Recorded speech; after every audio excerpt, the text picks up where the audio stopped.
সারাদিন পরিশ্রম, রাত্রে আইসা মার পায়ে তেল মালিশ, মার পাও টিপতেছেন আর মাকে ঘুম পাড়াইতেছেন, আর মাঝে মাঝে তালুতে খুশিতে চুমা দিতেছেন।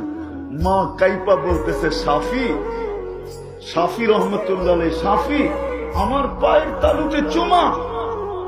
তো হাইসা দিয়া বলতেছে, না তোমার পায়ের তালুতে চুমা দিই না, আমি তো আমার জান্নাতে চুমা দিয়া জান্নাতের স্বাদ নিতেছি।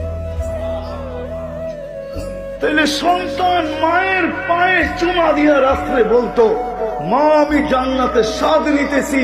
বাবার পায়ে চুমা দিয়া বলতো, বাবা আমি জান্নাতের গেটের স্বাদ নিতেছি। বাবা জান্নাতের গেট, মা জান্নাত।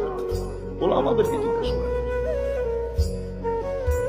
ভাই ভাইকে খাওয়ায়া বলতো, আমি মজা নিতেছি। তুই বুঝবি না কেন খাওয়াইতেছি, আমি মজা নিতেছি, আমি জান্নাতের মজা নিতেছি। বোন ভাইকে দিয়া বলতো, আমি জান্নাতের মজা নিতেছি। স্বামী স্ত্রী সারা রাত্র স্বামীর খেদমত করে সকালে বলতো, আমি জান্নাতের মজা নিতেছি। বলে কিভাবে? আমি যদি তোর আগে মারা যাই তাইলে তো তুই এতটুক বললেই চলবে।